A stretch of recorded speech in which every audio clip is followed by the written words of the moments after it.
When my stepdad's hand connected with my face that December night, I never imagined those 5 seconds would lead to me standing in a Siberian labor camp 6 weeks later, learning to survive on frozen potatoes and determination. I'm Janet Linkletter, and I was 29 years old when my life exploded. After my divorce, I'd moved back to Charlotte, North Carolina, thinking it would be temporary. Just a few months with Mom and her husband Roger while I got back on my feet. That was my first mistake. Roger Brennan had married my mother when I was 15. For 14 years, we'd maintained a cold peace. He tolerated me as his wife's baggage, and I tolerated him as the man who made Mom happy. But when I moved back home, something shifted. Maybe it was having an adult stepdaughter in his space. Maybe it was his business failing while I still had my office manager job. Or maybe it was what happened with Grandma's will. My grandmother Rose passed away that October, leaving me $50,000. Not life-changing money, but enough to restart after my divorce. Roger found out about it when Mom accidentally mentioned it during dinner. I watched his face change, like a calculator starting up behind his eyes. The campaign started subtly. Comments about family sacrifice, how tough times meant everyone needed to contribute, how Grandma would have wanted the money to help the whole family. Mom stayed quiet during these discussions, stirring her mashed potatoes like they contained the secrets of the universe. 3 weeks before Christmas, Roger stopped being subtle. He'd drawn up papers transferring the inheritance to a family account he controlled. For home repairs, he said. For Mom's medical bills. For their retirement. He pushed the papers across the kitchen table with the confidence of a man who'd never been told no by women in his house. I pushed them back. The veins in his neck started their little dance. Roger had a temper, but it usually came out in slammed doors and muttered curses. This time was different. This time, when I said the money was mine and I needed it to start over, something snapped. His hand moved so fast I didn't see it coming. The slap knocked me sideways, my cheek burning like I'd pressed it against a stovetop. Mom gasped, but didn't move. And Roger, breathing hard, said those words that would change everything. "You're going to Russia. Don't call or come over, we're done." I laughed, thinking it was just angry nonsense. But Roger's import business had connections everywhere, including Eastern Europe. Turns out, when you know the right people and have the right paperwork, you can make someone disappear legally. Within 48 hours, I had a work visa I never applied for, a plane ticket I never bought, and a contract with a fish processing plant in Siberia that I never signed. Roger had a judge friend who'd helped with some creative paperwork. My signature was forged, but who was I going to complain to? Roger made it clear I could go voluntarily or he could make my life hell with fraud charges for the loans he'd taken out in my name. Loans I didn't even know existed yet. Mom drove me to the airport. She hugged me at departures and whispered she was sorry, but Roger was going through a tough time. His business was struggling. He didn't mean it. He'd calm down and I could come home in a few months. I wanted to shake her, scream that she was choosing him over her own daughter. Instead, I walked through security with one suitcase and a phone that would be useless where I was going. The flight to Moscow was 11 hours of disbelief. This wasn't happening. This was America. You couldn't just ship someone to Siberia like some old Russian joke. But when I landed, and a stern woman holding a sign with my name gestured for me to follow, reality hit harder than Roger's hand. The domestic flight to Novosibirsk was on a plane that seemed held together by prayer and duct tape. The Russian businessman next to me took one look at my North Face jacket and laughed. He said something in Russian that I'd later learn meant tourist funeral clothes. My college Russian classes hadn't prepared me for actual Russians. At Novosibirsk airport, a van was waiting. The driver, a man who looked like he'd been carved from permafrost, loaded my suitcase without a word. 5 other workers climbed in, 2 Filipino women, 1 Ukrainian man, and 2 women from Kyrgyzstan. We looked at each other with the hollow eyes of people who'd made bad deals or had bad luck. The drive to Kolodny took 8 hours through white nothing, just snow, darkness, and occasional clusters of lights that might have been towns or gulags for all I knew. The heater in the van worked in theory, but not practice. I learned later that minus 40 degrees Celsius and minus 40 Fahrenheit are the same number. The only temperature where both systems agree. This is too cold for human life. When we finally arrived, my new home was a concrete block that looked like it had lost a fight with the 1960s. The apartment was on the 4th floor, no elevator. 6 women, 3 rooms, 1 bathroom. The kitchen had a 2-burner stove and a refrigerator that was redundant since the whole place felt like the inside of one. My roommates looked at me with a mixture of pity and amusement. The American girl who somehow ended up here. Svetlana, a woman from Moldova who'd been there 2 years, showed me my bed, a narrow cot in a room with 2 others. She pointed to a nail in the wall. That was my closet. That first night, lying under a blanket that smelled like industrial disinfectant and broken dreams, I thought about Roger's face when he hit me, the satisfaction in his eyes. He thought he'd won, gotten rid of the problem, kept the money that would probably come to him if I disappeared. What he didn't know was that he just enrolled me in the world's harshest finishing school. Before we continue, please subscribe and tell me in the comments where you're watching from and what time is it there. I see everything. Thank you so much for your support. My first morning in Kolodny, I woke up at 4 a.m. to someone screaming. Turns out it was just Galina from Kazakhstan trying to kill a cockroach the size of a small mouse. In Siberia, even the bugs are tougher. The cockroach won. We named him Boris and accepted him as a 7th roommate. The fish processing plant was a 20-minute walk through snow that came up to my knees. My North Face jacket, which cost me $300 at REI, might as well have been made of paper towels. The other workers wore what looked like sleeping bags with arms. Later, Olga, my supervisor, would take pity on me and give me her dead husband's old Soviet military coat. It smelled like cigarettes and sadness, but it was the warmest thing I'd ever worn. The plant itself was a cathedral of misery. Imagine a warehouse where the concept of heat had been abolished, filled with conveyor belts of frozen fish that needed to be sorted, cleaned, and packed. 12-hour shifts, 6 days a week. My hands cracked and bled within the first 3 days. The smell, God, the smell. It wasn't just fish. It was the smell of industrial refrigeration, cheap disinfectant, and despair, all mixed into something that invaded your dreams. Olga was 60 years old and had hands like leather gloves. She'd been working there since the Soviet times, she told me, when at least they pretended to care about workers. She took one look at me that first day, this soft American girl trying not to cry, and decided I was her project. She taught me to wrap my hands in plastic bags before putting on the work gloves. She showed me how to stand so my back wouldn't break after 8 hours. She even taught me the real Russian curse words, not the polite ones from my college textbooks. The language barrier was brutal. My university Russian was useless here. I'd learned to say things like, I would like to discuss Russian literature and where is the museum? Nobody in Kolodny wanted to discuss Tolstoy, and the closest thing to a museum was the abandoned Soviet community center with propaganda posters still on the walls. I learned real Russian. My hands are frozen, the toilet is broken again, and is this meat or fish? Hot water was a luxury that happened twice a week, Tuesday and Saturday, for 2 hours. You had to plan your life around it. 6 women, 1 bathroom, 2 hours of hot water. It was like a military operation. We had schedules, timers, and strict 5-minute limits. I learned to wash my hair in water so cold it gave me brain freeze, and to be grateful for those 2 weekly moments of warmth. The food situation was its own adventure. The company's store sold basics. Black bread that could double as a weapon, potatoes that were more ice than vegetable, and mysterious canned goods with labels that had faded sometime during Brezhnev's era. Meat was for payday.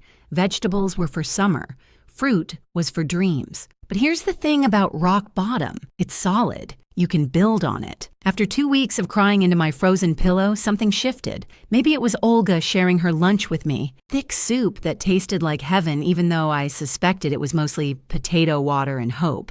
Maybe it was Svetlana teaching me to play Russian card games while we waited for the hot water. Or maybe it was pure spite against Roger. Sitting warm in Charlotte, thinking he'd beaten me, I started learning. Really learning. Not just the language, but the system. How to trade shifts for favors. Which foreman would look the other way if you needed an extra break. How vodka wasn't just alcohol here. It was social security, medical insurance, and currency all in one. You didn't drink it all. You save those little bottles like gold coins. My first attempt at romance was with Dmitri, one of the truck drivers who delivered supplies. He had kind eyes and all his teeth, which made him a catch by Kolodny standards. He spoke a little English, told me about his dreams of Moscow, promised he could get us both there. For 3 weeks, I thought I'd found my ticket out. Then payday came, and Dmitri disappeared with not just his money, but also the 5,000 rubles I'd saved. The other girls weren't surprised. Apparently, Dmitri did this every few months when new foreign workers arrived. It was like a seasonal migration pattern. I wanted to report him. But to whom? The police chief was Dmitri's cousin. The plant manager was his drinking buddy. This wasn't America where you could call corporate HR and file a complaint. This was Siberia, where justice was as frozen as everything else. The humiliation burned worse than the cold, but Olga just shrugged and said something that translates roughly to, "Men are wolves, but we are winter." I didn't understand it then, but I would. 3 months in, I'd changed. My hands were calloused, but they'd stopped bleeding. I could gut and clean a fish in 30 seconds. I knew which babushka sold the best pickled cabbage at the Sunday market. I could drink vodka without gasping. And most importantly, I discovered something interesting about our plant manager, Viktor Petrovich. Viktor Petrovich was skimming wages, and he wasn't even clever about it. My office manager brain couldn't help but notice the patterns. We were supposed to get paid for 12-hour shifts, but the official records showed 10. Overtime was promised but never appeared. Safety equipment deductions for equipment that didn't exist. Classic schemes, but sloppily executed. Back in Charlotte, I'd handled payroll for a company of 200 people. I knew every trick in the book and how to spot them. Victor didn't know that. To him, I was just another desperate American who'd ended up in his frozen kingdom. But I started documenting everything, times, dates, amounts. I made friends with Natasha from accounting, a lonely woman who appreciated having someone to eat lunch with. She didn't know she was showing me evidence when she complained about the paperwork. The turning point came when I realized Victor wasn't just stealing from us. He was stealing from the company owners in Moscow. Double billing for supplies, phantom employees, the whole works. In America, this would be FBI territory. In Russia, this was Tuesday, but it was also leverage. I spent a month preparing my case. Documentation, photos, even a recording of Victor bragging about his scheme while drunk at the plant's New Year party. Russians love their New Year celebrations, and Victor loved his vodka. The combination was beautiful for my purposes. When I confronted him, I did it smart, not threatening, just a friendly conversation about how difficult it must be to manage such a complex operation, how easy it would be for someone to misunderstand the discrepancies, how Moscow might not appreciate the creativity in bookkeeping. Victor's face went through more colors than a Siberian sunset. The negotiation was quick. He could transfer me to Moscow. He had connections there. A cousin with a cleaning service that needed English-speaking workers for international offices, or I could have a terrible accident with the fish grinding machine. I took Moscow, obviously, but I also took copies of everything. Insurance, Olga called it when I told her. She hugged me goodbye and gave me a plastic bag full of pickled vegetables for the journey. In Siberia, that's love. The Trans-Siberian Railway from Novosibirsk to Moscow takes 3 days. 3 days in a train compartment with 3 other people, watching Russia roll by like an endless movie about snow and birch trees. My compartment mates were a grandmother taking her grandson to university and a businessman who sold car parts. We drank tea from the samovar, played cards, and shared food. The grandmother, Lyudmila, took one look at my Soviet military coat and knew my story without asking. She'd seen too many girls like me, foreign, desperate, learning Russia the hard way. She taught me things during that journey, not language or culture, but survival. How to spot a good person from a bad one by their shoes. How to hide money in 5 different places on your body. How to make friends with babushkas because they know everything and everyone. The businessman, Sergey, was different. He wanted to practice his English, told me about the new Russia, the one that was modern and full of opportunity. He gave me his card, Said if Moscow didn't work out, his company always needed translators. I kept that card like a talisman. Watching Russia pass by the window was hypnotic. Villages that looked unchanged since Tolstoy's time.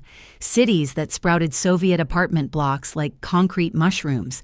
Stations where people sold everything from fur hats to homemade jam through the train windows. It was a country that couldn't decide what century it wanted to live in. The funny thing about Russian trains is that they break down time. You're in this bubble where strangers become temporary family. You share food, stories, silence. The businessman told me about his divorce, how his wife left him for an Italian she met online. The grandmother talked about surviving the 90s when the Soviet Union collapsed and money became worthless overnight. And I told them about Roger, about the slap, about the fish plant. They weren't shocked. Russians have seen worse. As we got closer to Moscow, something shifted in the air. The villages got bigger, the stations got fancier, and my compartment mates got quieter. Moscow wasn't just another city to them. It was the beast that ate their children, the golden promise that usually turned to brass. Lyudmila pressed a small icon into my hand as we pulled into the station. For protection, she said. From what? She didn't specify. Moscow hit me like a slap. Ironically appropriate. The station was massive, gorgeous, intimidating. People moved with purpose, dressed in clothes that cost more than I'd made in 3 months. The smell was different too. Exhaust fumes and expensive perfume instead of fish and industrial disinfectant. I'd gone from black and white Kansas to Technicolor Oz if Oz was built by oligarchs and decorated by someone with a gold fetish. Victor's cousin, Mikhail, met me at the station. He looked me up and down, clearly disappointed by the Siberian refugee in front of him, but a deal was a deal. The cleaning service, it turned out, was legitimate. They had contracts with international companies, embassies, rich people who wanted their toilets cleaned by someone who wouldn't steal or gossip in Russian. My new accommodation was a hostel in the outskirts, 40 minutes by metro from the center. 8 women to a room, which was actually an improvement from Kolodny. My roommates were from Ukraine, Moldova, Tajikistan, the former Soviet United Nations of economic refugees. We all had the same story with different details. Bad luck, bad men, or bad timing had brought us to Moscow to clean up after people who earned in a day what we made in a month. But Moscow was possibility. You could taste it in the air, see it in the Bentleys parked next to beat-up Lotus, feel it in the energy that never stopped. This wasn't Siberia where hope went to freeze. This was Moscow where anything could happen, and usually did. My first day cleaning offices in Moscow's financial district was like entering another dimension. These weren't just offices. They were kingdoms of glass and chrome where people younger than me were making millions moving numbers on screens. I'd clean their desks at night, see the champagne bottles in the trash, the receipts for dinners that cost more than my monthly salary. But the real shock was the contrast. Outside these towers, babushkas sold pickles from buckets on the street corners. The metro was full of people who looked exhausted by 7 a.m. The city was schizophrenic, obscene wealth next to grinding poverty, and everyone pretending this was normal. My break came when one of the executives, Natalia Volkonsky, heard me answering a phone in English at reception while the regular girl was sick. My American accent was like finding a unicorn in Moscow. Within a week, I was teaching English to her twin boys, Pavel and Pyotr, age 13. The pay was 5 times what I made cleaning. The catch? I had to live in their guest house and be available whenever the boys needed help with homework.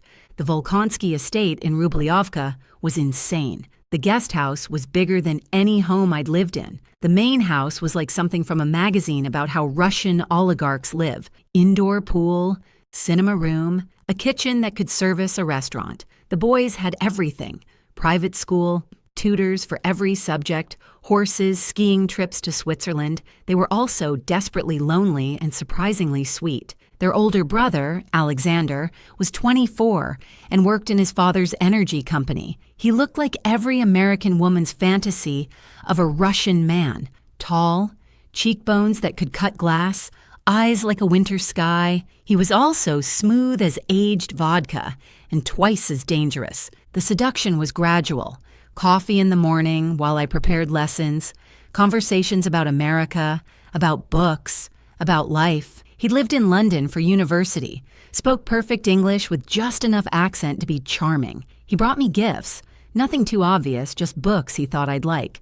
Chocolates from Belgium, a scarf because mine was clearly not warm enough for Moscow winters. I fell for it like an idiot. Maybe it was loneliness. Maybe it was the romance of it all. Or maybe it was just nice to be wanted by someone who wasn't paying me to clean or teach. For 3 months, I thought I was living in a Russian fairy tale. Secret meetings when his parents traveled. Whispered promises about the future. Even talk of visiting America together. The fairy tale ended at a party for Russian Unity Day. The Volkonskys threw a massive celebration. Hundreds of guests. Enough caviar to feed a small city. I wasn't supposed to be there, but Alexander insisted. Gave me a dress that cost more than I'd ever held. I felt like Cinderella if Cinderella was an English teacher from North Carolina, pretending she belonged with Moscow's elite. The accusation came at midnight. Madame Volkonsky's diamond bracelet was missing. Security was checking everyone. And somehow, I still don't know how, it was found in my room in the guest house. I hadn't taken it. Hadn't even seen it before that moment. But who was going to believe the American help over Moscow royalty? Alexander's face when they accused me told me everything. Not surprise, not defense, just mild disappointment that the party was being disrupted. He'd known, maybe even planned it. I was becoming inconvenient, asking too many questions about our future, and this was the Moscow way of ending things. They didn't call the police. That would have been too much scandal. But I was fired immediately, blacklisted from the agency, and given 24 hours to leave the guest house. The boys, Pavel and Pyotr, hugged me goodbye while crying, which almost broke me. They didn't understand why their favorite teacher was suddenly a thief. I spent that night in a 24-hour cafe near Belaruskaya station, drinking tea and planning my next move. My phone had one number I hadn't called, Marina, a girl from my university Russian class who'd moved to St. Petersburg after graduation. We hadn't talked in years, but desperate times and all that. She answered on the third ring, heard the tears in my voice, and said to get on the next train. I know this seems crazy, but it gets even wilder. If you're still with me, hit that like button. It really helps me share these stories. The train to St. Petersburg was a blur of shame and anger. 7 hours to think about how stupid I'd been. Alexander had played me like a balalaika, and I danced to every note. But underneath the humiliation was something else, education. Moscow had taught me that in Russia, everyone's running a game. The trick was knowing which game you're in. St. Petersburg's Moskovsky station was different from Moscow immediately. Less gold, more gray, less energy, more elegance. If Moscow was new money shouting, Petersburg was old culture whispering. I called Marina from the station. The number was disconnected. The address she'd given me years ago led to a pharmacy. The pharmacy owner had never heard of her. So there I was, standing on Nevsky Prospect with a suitcase and dwindling rubles, in a city where I knew nobody. But you know what? After Siberia and Moscow, this didn't even rate in my top 5 disasters. I found a hostel near the Fontanka River, run by a woman who looked like she'd stepped out of a Chekhov play, all tragic eyes and cigarette smoke. Finding work was easier than expected. St. Petersburg survives on tourism, and American English speakers who actually showed up sober were apparently rare. Within 3 days, I was waitressing at a restaurant called the Bronze Horseman that served overpriced borscht to cruise ship tourists. The owner, Grigory, was a former submarine captain who'd learned English from bootleg American movies. His favorite phrase was, "Make it happen, baby," which he used for everything from taking orders to fixing the toilet. The communal apartment came next. In Petersburg, they call them kommunalkas, Soviet-era apartments divided into rooms with shared kitchens and bathrooms. Mine had 6 rooms, 12 people, and 1 cat who owned the place more than any of us. My roommates included a philosophy student who dealt drugs to survive, a ballet dancer who'd aged out of the Mariinsky, and a programmer who was definitely doing something illegal online, but politely. Petersburg revealed itself slowly, like a suspicious friend. The white nights in summer when the sun never fully set and the whole city went slightly mad. The drawbridges that opened at night, trapping you on whatever island you'd chosen for the evening. The casual way people mentioned surviving the siege of Leningrad like it was yesterday, not 1942. History wasn't passed here, It was your drinking buddy. The restaurant was where I met Mikhail the artist. Not Moscow Mikhail. Petersburg had its own collection of Mikhails, Alexanders, and Sergeys. Like Russia had a limited supply of male names, this Mikhail painted tourists on Palace Square for money and real art in his basement studio. For his soul, he had paint under his fingernails and revolution in his eyes. The romance was different this time. Slower, more careful. We walked along the embankments talking about art, America, the future of Russia. He painted me 17 times, called the series American Sadness. I wasn't sad, I told him. He said all Americans were sad.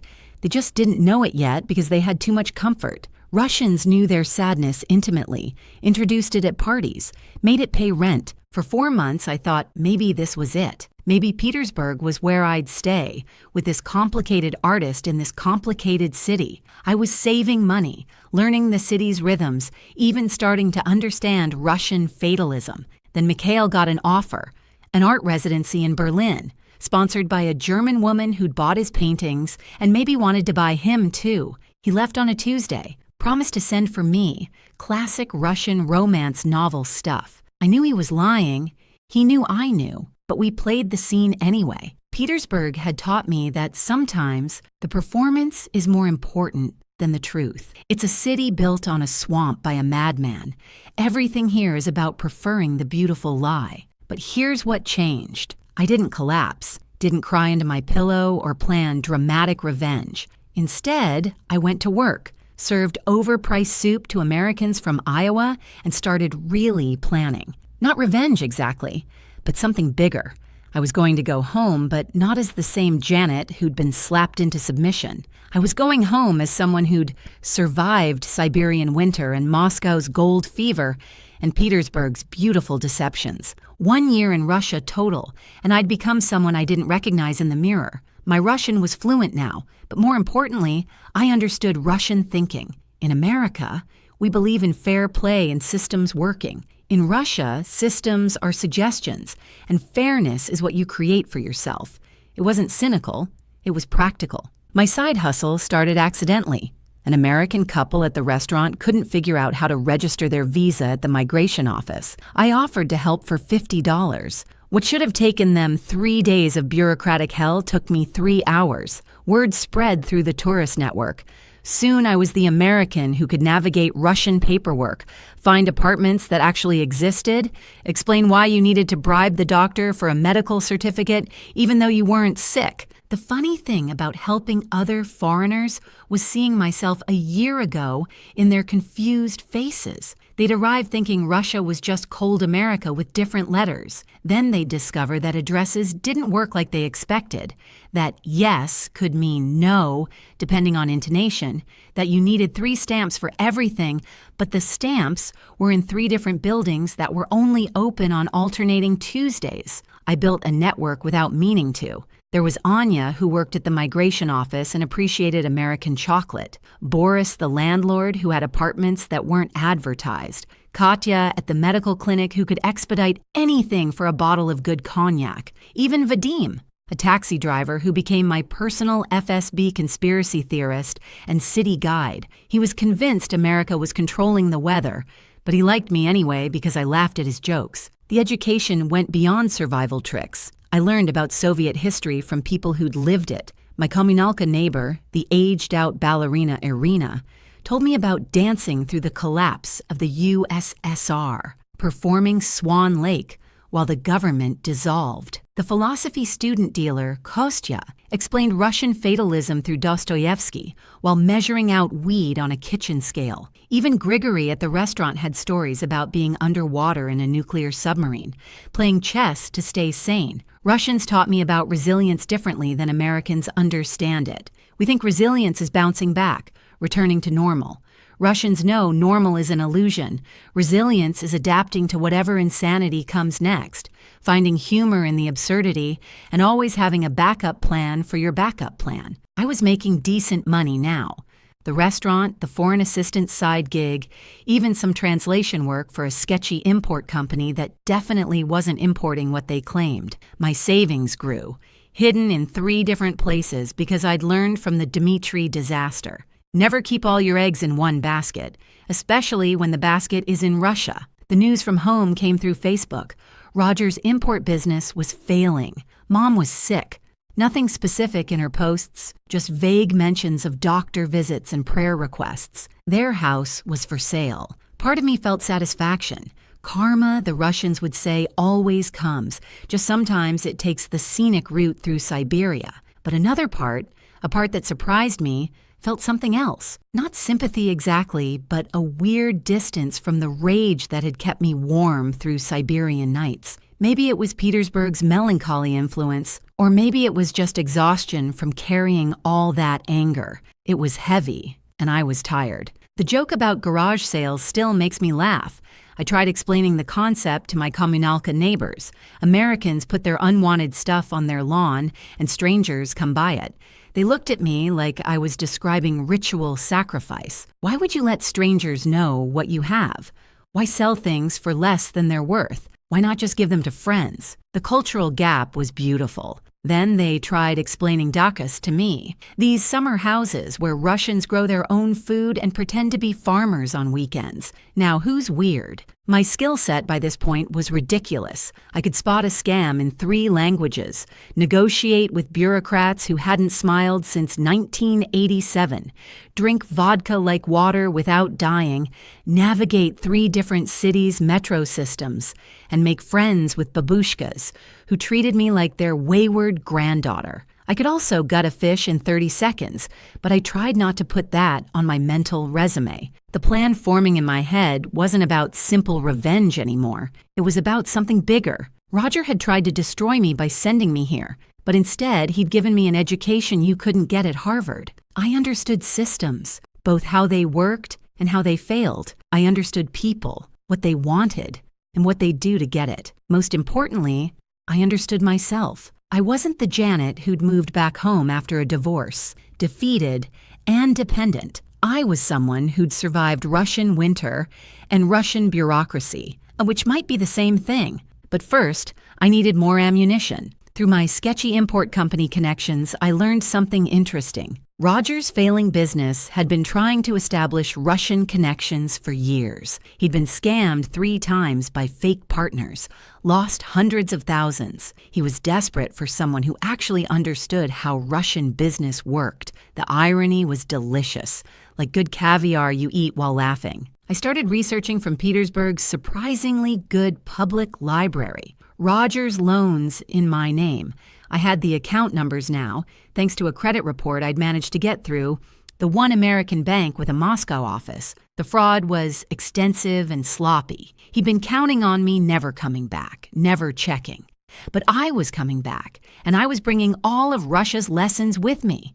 18 months in Russia, and my bank account had $15,000 in it. Not a fortune, but considering I'd arrived with nothing and survived Siberian slave wages, it felt like winning the lottery. The money was split between 3 banks, 2 countries, and some of it was literally buried in a tin can in Vadim's mother's garden. You can take the girl out of Russia, but Russian paranoia about banks stays with you forever. The discovery about Roger using my social security number came from an unexpected source. Marina, my college friend who'd ghosted me in Petersburg, finally surfaced on Facebook. She was in London now, married to an investment banker, living the life Instagram was invented for. But she felt guilty about the disappearing act and wanted to help. Her husband ran a credit check on me as a favor. The results were a masterpiece of identity theft. Roger had taken out loans totaling $200,000 in my name. Business loans, personal loans,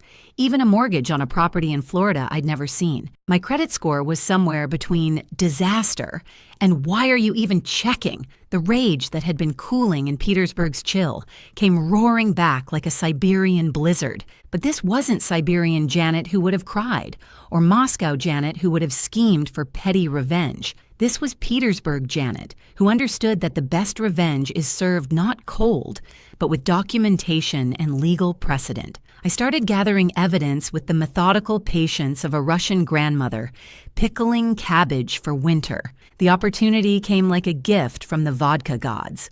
Roger was coming to Moscow for the International Import-Export Exhibition, his last desperate attempt to save his business by finding Russian partners. He'd posted about it on LinkedIn, the idiot, complete with his hotel information and meeting schedule. Professional social media, where middle-aged men go to destroy themselves publicly. I had 3 weeks to prepare. I took time off from the restaurant telling Grigory I had family business. He poured me a vodka, told me to give them hell, baby, and didn't ask questions. That's the thing about Russians. They understand that sometimes you have to handle things, and they respect the necessity. The train from Petersburg to Moscow felt different this time. I wasn't running to something or from something. I was hunting. My documentation was organized like a legal brief. Screenshots, account numbers, dates, amounts. I'd even managed to get copies of the loan applications through a connection at one of the banks. Turns out, Russian bank security is mostly theoretical if you know which security guard needs money for his kids' school fees. Moscow looked smaller somehow, less intimidating, more manageable. I knew its rhythms now, its pressure points. I got a hostel near the exhibition center, the same hostel where I'd stayed after the Volkonsky disaster. The owner recognized me, raised an eyebrow at my improved Russian and clothes, but said nothing. Moscow respects transformation. The exhibition was at the Expo Center. A Soviet-era monstrosity that looked like a spaceship had mated with a warehouse. I bought a day pass as a translator, which cost half my monthly restaurant salary but was worth it for access. And there he was, Roger Brennan, looking 10 years older and 20 pounds heavier, sweating through his American suit while trying to impress Russians who were clearly playing with him like cats with a mouse. I watched him for 2 hours. Watched him fumble basic Russian greetings, watched him trust the obviously fake smiles, watched him hand out business cards like he was feeding pigeons. He was so far out of his depth he couldn't even see the surface. Part of me almost felt sorry for him. Almost. The Russians he was meeting were textbook scammers. I recognized the type from my sketchy import company connections. They promised him everything, showed him fake certificates, probably had a bridge to sell him too. One of them I actually knew, Alexei from my Moscow days, who'd tried to sell me an investment opportunity that was definitely a pyramid scheme. Small world, smaller scammer community. I could have warned Roger, could have saved him from losing whatever money he had left. Instead, I took photos, documentation of him meeting with known criminals because Alexei had a record for fraud. Evidence that would be useful later, when I needed to prove Roger's business connections were dirty. But then something unexpected happened. I overheard Roger on a phone call with Mom. He was practically crying, begging her to hang on, promising he'd fix everything, saying therapy was helping and he was different now. He mentioned AA, anger management, even church counseling. Roger, who hadn't been to church since his wedding, talking about finding God. The call ended with him saying he'd find me, make it right, bring me home, that he knew he'd destroyed everything but was trying to rebuild, that Mom wouldn't take him back until he fixed what he'd done to me. The broken sound in his voice was something I'd never heard before. Roger had always been granite, hard, cold, immovable. This was granite crumbling. I followed him back to his hotel, still not sure what I was going to do. Confront him? Destroy him? Both? Neither? In the hotel bar, he sat alone, nursing a water, not even a beer. He looked defeated in a way that Siberian winter hadn't defeated me, in a way that went deeper than money or business failure. Then he pulled out his phone and started scrolling through something. I moved closer, pretending to look for someone. On his screen were photos of me, from Facebook, from Mom's phone, even my college graduation. He was staring at them like they were evidence of a crime he'd committed, which I guess they were. The next morning, I decided to stop stalking and start confronting, but not at the exhibition. Too many people, too much chaos. I sent him a message from a throwaway email. Meet me at the cafe in Guem at 2 p.m.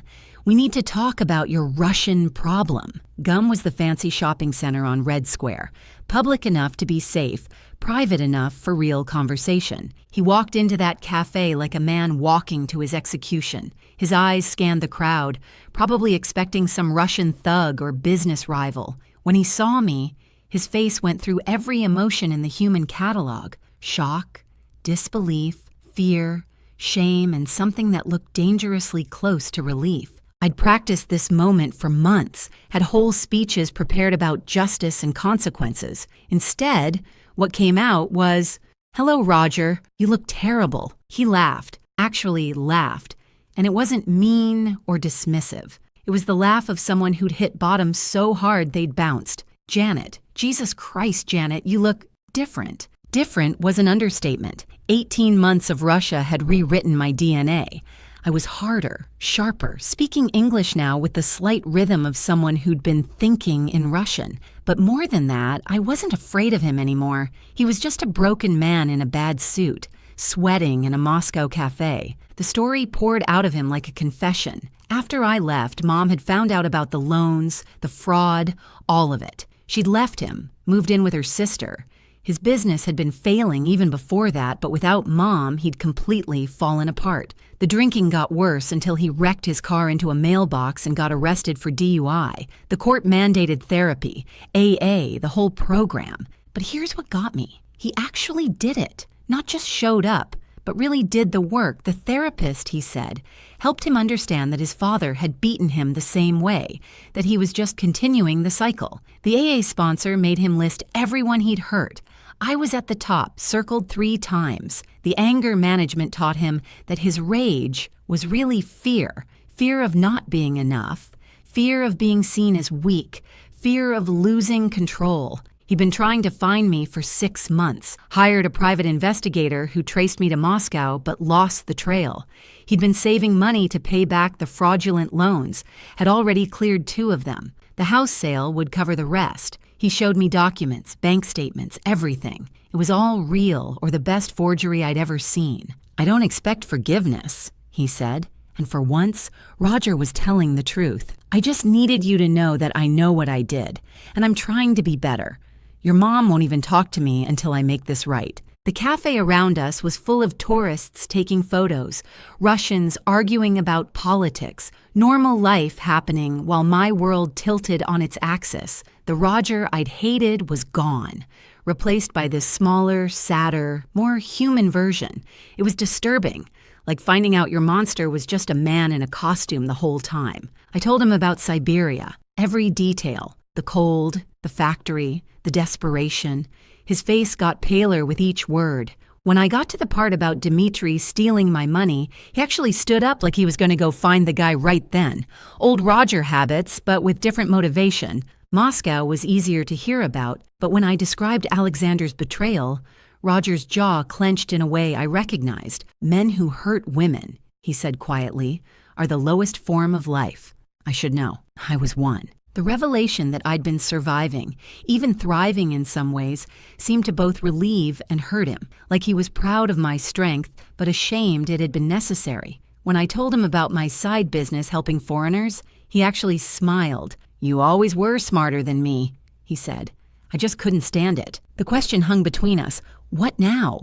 I had my evidence, my proof of his crimes. I could destroy him legally, publicly, completely, or I could do what he'd never done for me, show mercy. The power felt strange, uncomfortable. I understood why Russians preferred chess to checkers. The game was more complex when your opponent could become your ally. "I need to think," I told him, standing to leave. He grabbed my wrist, not hard, just desperate. The old Janet would have flinched. Russian Janet just looked at him steadily until he let go. "I have a return flight tomorrow," he said, "but I can change it. If you need more time, if you want to talk more, I'll stay." That night, I walked through Moscow thinking about cycles and breaking them. Roger's father had hit him, so Roger hit me. Roger sent me to Russia, and Russia had beaten me into something stronger. But if I destroyed Roger now, what was I continuing? What cycle was I feeding? I called Mom from a park bench near the Kremlin. It was early morning in Charlotte. She cried when she heard my voice, really sobbed in a way that made my chest hurt. She told me everything, finding the loan documents, confronting Roger, the divorce papers she'd filed but hadn't served yet. She was waiting, she said, to see if he could become the man she'd thought she'd married. "He's different, Janet," she said, and I could hear the hope and fear fighting in her voice. But different doesn't always mean better. I need to know you're okay before I can even think about anything else. I wasn't okay. I was magnificent and destroyed, educated and traumatized, stronger and more fragile than I'd ever been. Russia had made me into a nesting doll, multiple versions of myself, each one containing the others. But I was alive, and I was choosing what came next, and maybe that was the definition of okay. The next morning, I met Roger for breakfast. He looked like he hadn't slept, which made two of us. I'd made my decision at about 4 a.m., staring at the ceiling of my hostel bunk, listening to someone snore in Portuguese. "Here's what's going to happen," I said, pulling out my documentation. "You're going to pay back every loan, every penny, with interest. You're going to clear my credit completely. You're going to write a letter to the credit bureaus explaining the fraud was entirely your doing, and you're going to pay for my flight home when I'm ready to come." He nodded at each point. No argument, no negotiation. The old Roger would have tried to bargain, make excuses. This Roger just took notes. "And," I continued, "you're going to help me start my business. Not with money, I don't want your money, but with connections, introductions, whatever I need to import Russian goods to North Carolina. You owe me that much." His eyes widened slightly. "You're coming home?" "Eventually, when I'm ready. And not to your home. That bridge is ash. But Charlotte is my city too. And I've learned things here that American businesses need. Russia knows how to survive anything, how to work around any system, how to find opportunity in chaos. That knowledge has value."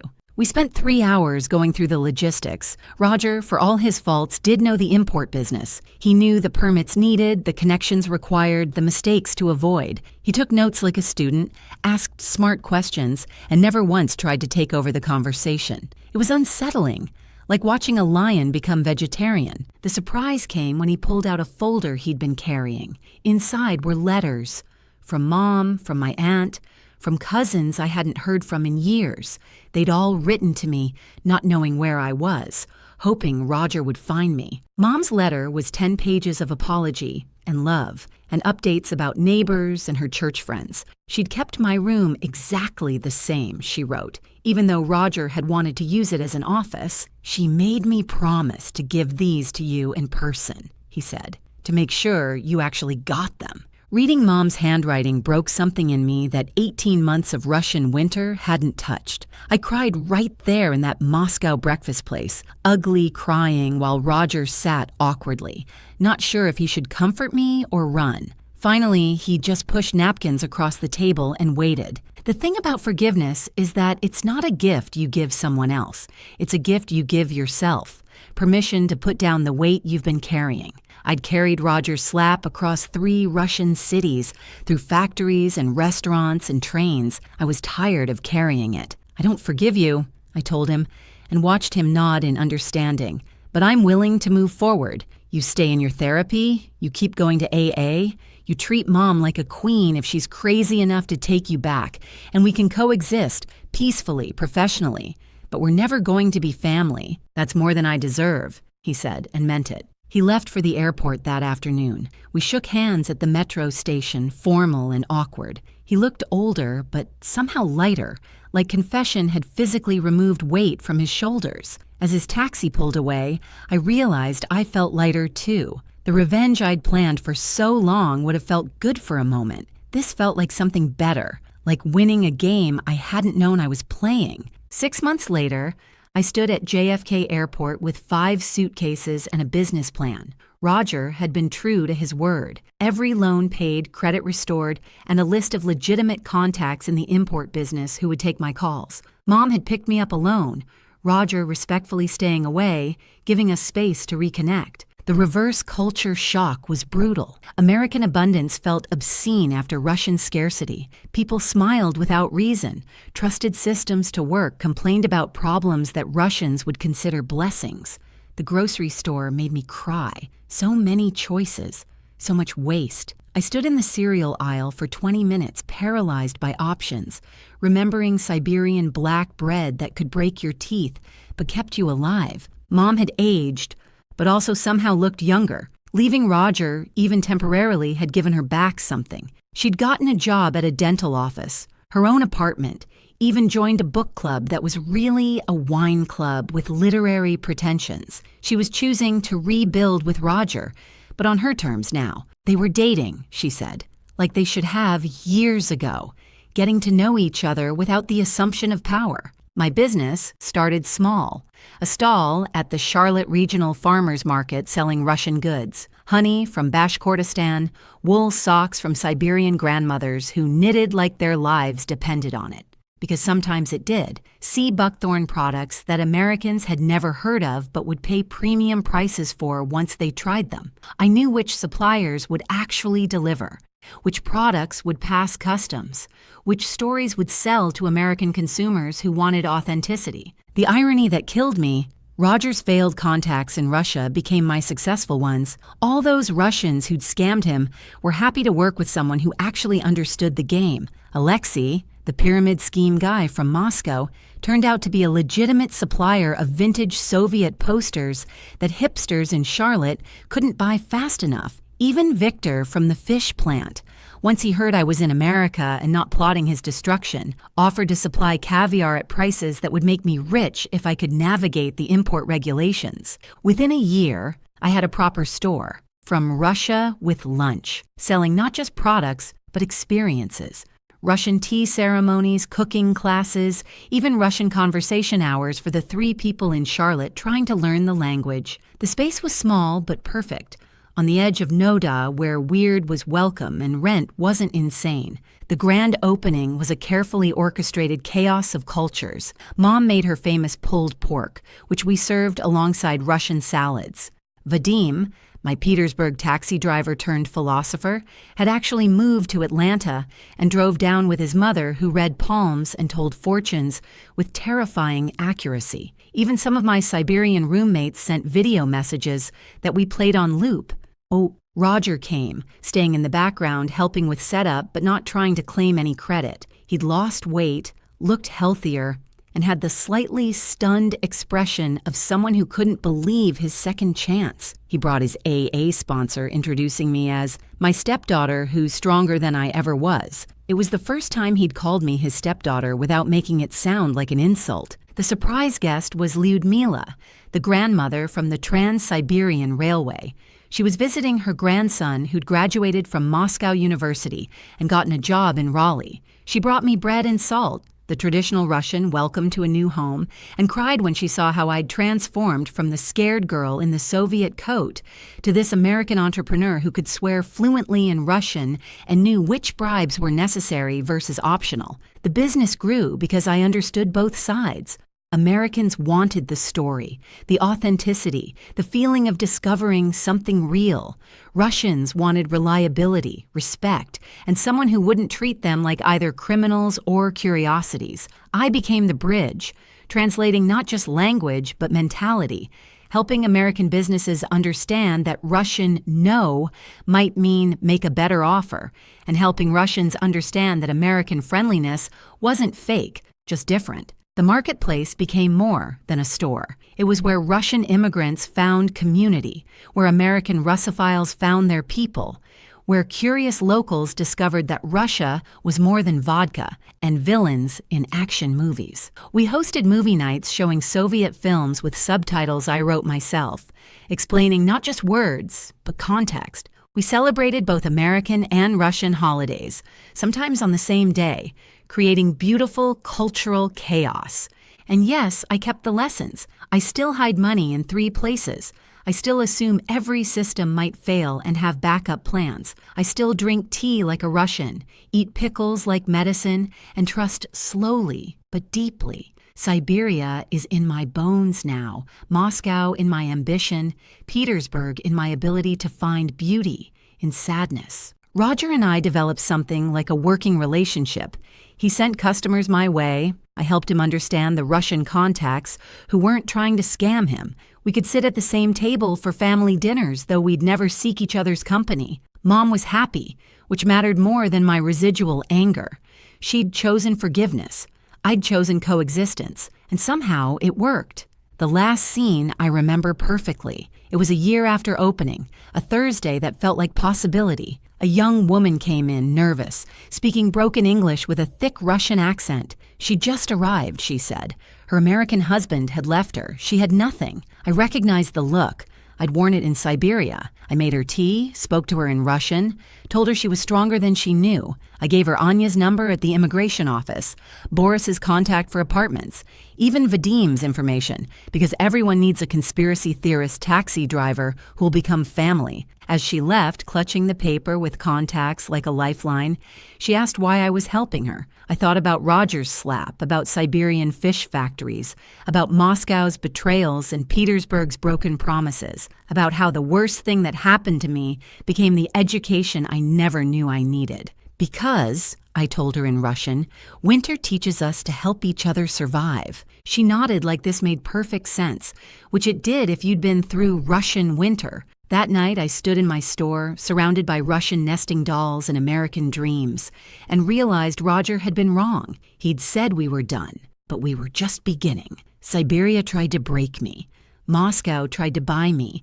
Petersburg tried to fool me, but in the end, Russia just showed me who I really was. And that woman? She's unstoppable.